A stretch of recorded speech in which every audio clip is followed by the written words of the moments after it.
ખરેખર આ જીત એટલા માટે ના કહેવાય કારણ કે લોકોના જીવ અદ્ધરતાલ થઈ ગયા હતા. લોકો અડધાથી ઉપર દાઝેલા છે. આ રિલાયન્સ કંપની જે ધનોરામાં આવેલી છે, આ કંપનીમાં બનાવ બન્યો હતો. કંપનીની ભૂલથી બનાવ બન્યો હતો, જેમાં 3 કર્મચારી નામે મિથિલેશ કુમાર સિંહ, શુભમ શુક્લા તેમજ રાજપૂત પ્રકાશ, આ 3 કર્મચારીઓ ભયંકર રીતે દજાયા હતા અને દજાયા પછી સ્ટર્લિંગ હોસ્પિટલમાં દાખલ કરવામાં આવ્યા હતા. વિચારવા જેવી બાબત એ છે કે રિલાયન્સ જેટલી મોટી કંપની જેની જોડે અત્યાધુનિક સાધનો હોય, એ કંપનીમાં એમ્બ્યુલન્સની જગ્યાએ પ્રાઇવેટ વાહનમાં જ્યારે આ તમામ કર્મચારીને લઈ જવામાં આવે મોટી શંકા ઉપજવે છે. તેમજ આ બનાવ બન્યા પછી સમાચાર એવા પણ છે કે 1.5 કલાક સુધી કંપનીમાં બાથરૂમમાં મૂકી રાખવામાં આવે. બરાબર ને ભાઈ? આવી પણ એક જાણકારી મળી છે. આ દુઃખની બાબત છે કે આ બધી ગંભીર બેદરકારી કર્યા પછી સ્ટર્લિંગમાં જ્યારે હોસ્પિટલમાં દાખલ કરવામાં આવ્યા, એના પછી આ તમામ કર્મચારીઓ કંપનીના ગેટ પર ઉભા રહીને ન્યાયની માંગણી કરી.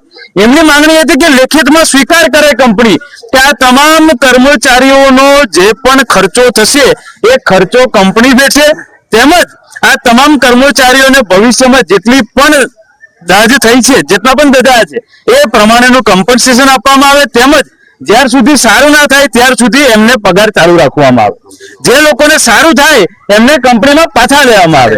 આ તમામ માંગણીઓ સાથે ઉભા થયા. કોઈ પણ નિવારણ ના આવતા અમે ત્યાં પહોંચ્યા અને ધનોરા ગામમાં સૌ શાંતિપ્રિય રીતે બેઠા ને જ્યાર સુધી ન્યાય નહીં મળે ત્યાર સુધી અમે બેઠક કરી.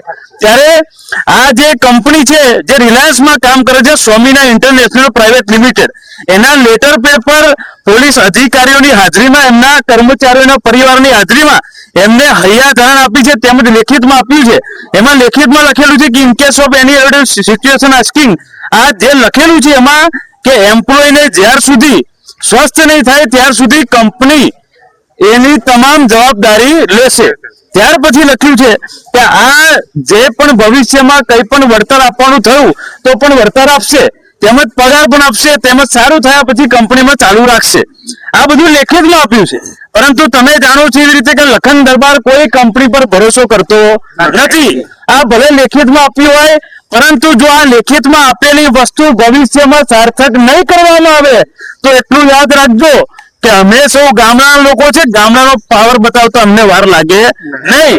તેમજ આજે ધનોરા ખાતે બેઠા તો ઘણી બધી મુદ્દાઓની ખબર પડી.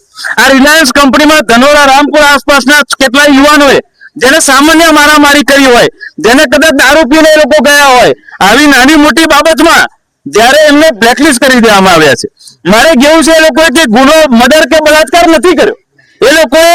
એ લોકોએ વ્યસનના કારણે કદાચ દારૂ પીધો હશે કે નાની મોટી ઝઘડા થયા હશે, પણ એ બી કોઈ ગંભીર ઝઘડા ન હતા કે કોઈનું મર્ડર થઈ જાય કે મરી જાય.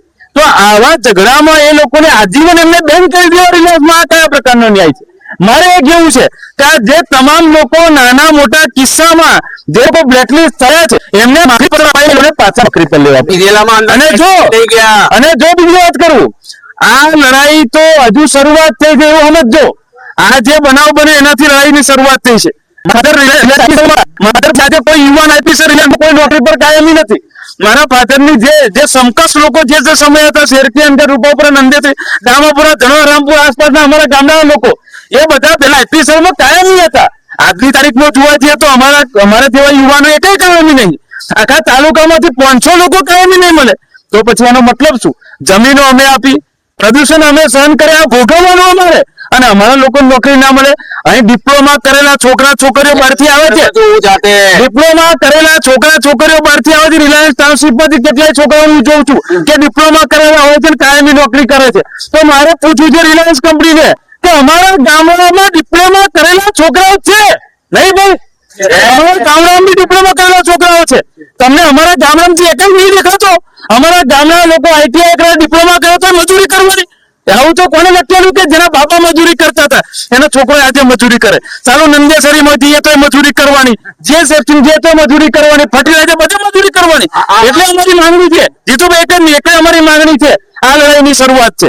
આજે આ લેટર લીધો છે, ભવિષ્યમાં બ્લેકલિસ્ટ થયા છે એ લોકોની લડાઈ લડીશું, એ પછી સરકારી રેટની લડીશું, એની પછી કાયમી નોકરી અને 2013 લડાઈ લડીશું. પીધેલા બહાર ગેટની અંદર નથી જતા, પછી એ લોકો બ્લેકલિસ્ટ કરવાની શું જરૂર છે? કંપની અંદર પીધેલા હોય તો વસ્તુ વ્યવસ્થિત છે, પણ ગેટની બહાર હતા અને બ્લેકલિસ્ટ કરેલા છે, એને બી નાબૂદ કરો. બરાબર આના ફ્લેગ આના લોકો છે એ લોકો ઇન્જર થયા છે એટલે કોનું છે ને પંચિંગ બી રિલીઝ કરવામાં આવ્યું છે ગેટનું પંચિંગ અંદર બધું